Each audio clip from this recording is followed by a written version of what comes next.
జ్యోతిష్య పరిహారాలు చేయడం ద్వారా వాళ్ళకి మంచి జరుగుతుందా లేదా అని చాలామందికి సందేహాలు ఉంటాయి. జ్యోతిష్య పరిహారాలు చేయడం ద్వారా మంచి జరుగుతుంది. అయితే మీరు ఎలాంటి జ్యోతిష్యుని మీరు సంప్రదించారు, వారు ఎలాంటి సలహా ఎలాంటి పూజ మీకు చేశారన్న దాని మీద ఆధారపడి ఉంటుంది. మీరు సమర్థులైనటువంటి జ్యోతిష్యుల దగ్గరికి వెళ్ళారంటే మీకు ఖచ్చితమైనటువంటి ఫలితం వస్తుంది. ఉదాహరణకి జ్వరం వచ్చినప్పుడు మీరు జలుబు ట్యాబ్లెట్ వేసుకుంటే అది ఎలాగైతే పనిచేయదో అలాగే మీ సమస్యకి వేరొక పరిష్కారం చేసినట్లయితే అది కూడా అలాగే పనిచేయదు. మీరు మంచి వ్యక్తి దగ్గరికి వెళ్ళినట్లయితే దానికి చక్కటి పరిహారం చేసినట్లయితే మంచి ఫలితాలు వస్తాయి. దానికి అనర్హుల దగ్గరికి వెళ్ళినట్లయితే మంచి ఫలితాలు అనేటువంటి అవకాశం లేదు. ఎక్కడ పోయినట్టుంది ఆబ్జెక్ట్.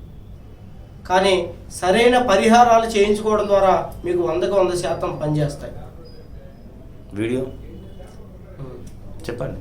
ఈ వీడియో లైక్ చేయండి, సబ్స్క్రైబ్ చేయండి.